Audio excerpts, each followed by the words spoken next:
Today I'm making a grain-free granola, and I always have everything prepared in advance, but I thought I would show you how best to chop nuts.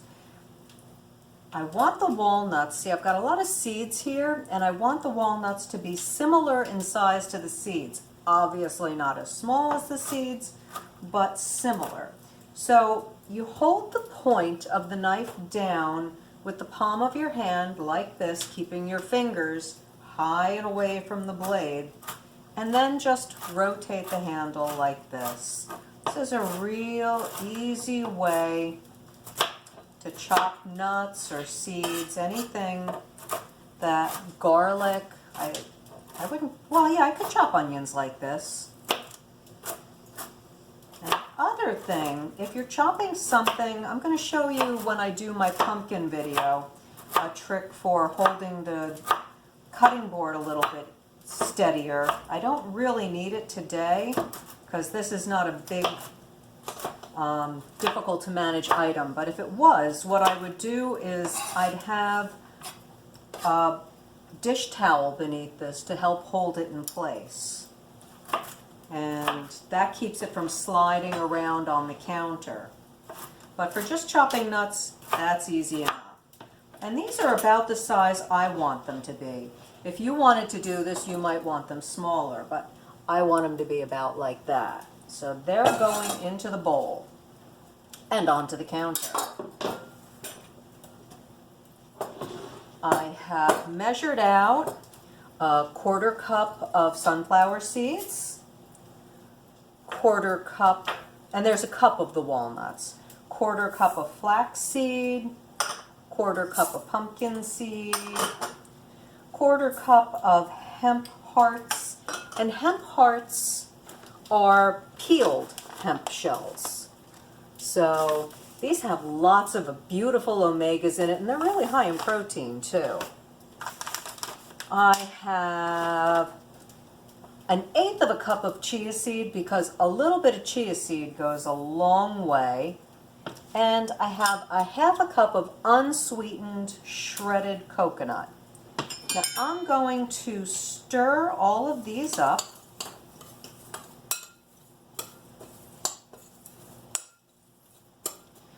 To that, I am adding just a touch of honey. I was on the fence about using this. I was thinking, oh, maybe I'll just use some monk fruit, but this is probably going to be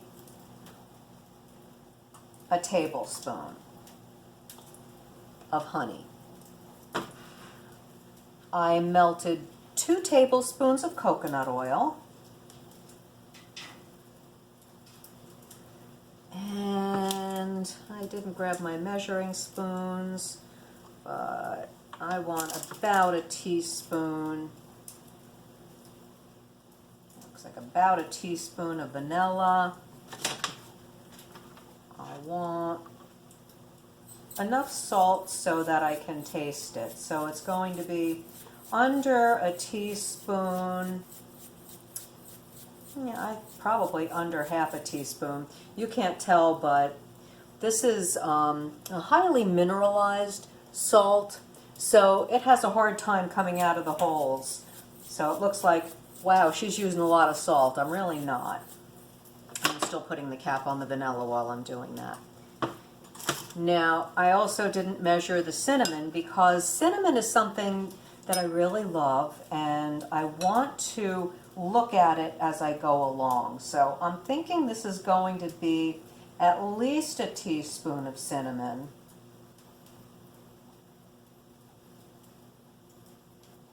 Really can't go wrong with cinnamon. Oh, this looks nice. I decided to make this because I ran out of my grain-free granola that I stumbled upon this past summer when I had Lyme disease and I really was not cooking much. I wanted something that was an easy to grab meal that wasn't going to be real high carb. When you've got Lyme disease or any kind of an inflammatory disease, you don't want a high carb diet. That can contribute to the inflammation that you already have. So, ooh, this is setting up really nice. But it doesn't smell cinnamony enough, so I want a little more cinnamon in there. La la la. That is beautiful. This is high protein. And so the grain-free granola that I was eating is grain-free bare naked.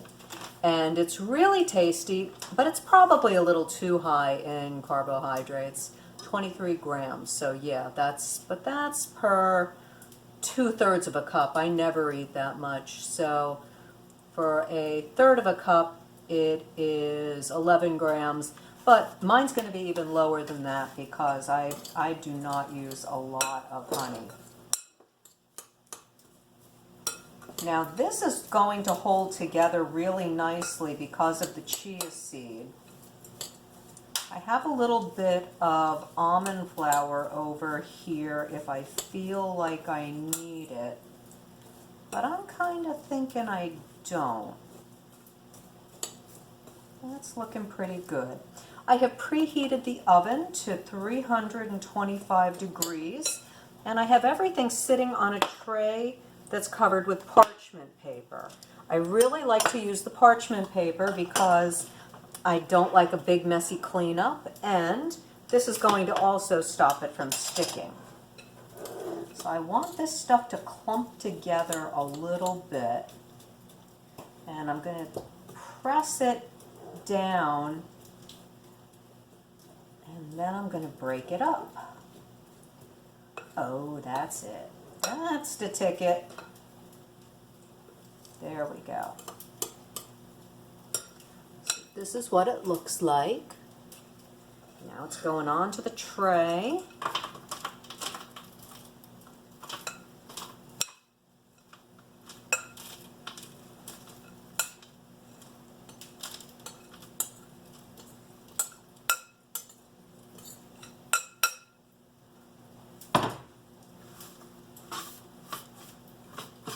And I'm going to bake this for, I'm thinking it's going to be maybe 15 minutes, but I'm going to look at it at 10 minutes and see what I think.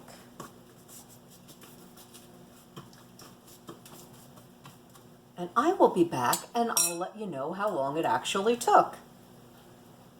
So I wound up pulling it out of the oven about 10 minutes after I put it in.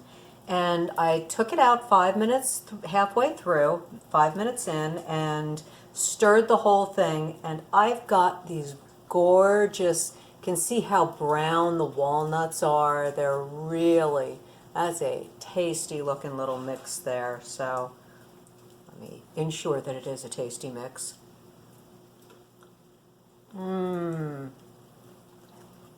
Perfect, perfect. So I'm going to let this finish cooling, and I might even put it in the refrigerator once it's cool. I might keep it refrigerated, which I haven't done with the other stuff, but these were all raw nuts when I got them, and now that they're cooked, I want to, ooh, that's a nice little, oh, that was a cluster. That was good. So I got distracted. So I'll probably keep it in the refrigerator, and it should keep for at least a couple weeks if it lasts that long. But it will be on my website, The Healthy Food Scientist, and give it a try. It is a grain-free granola. Enjoy.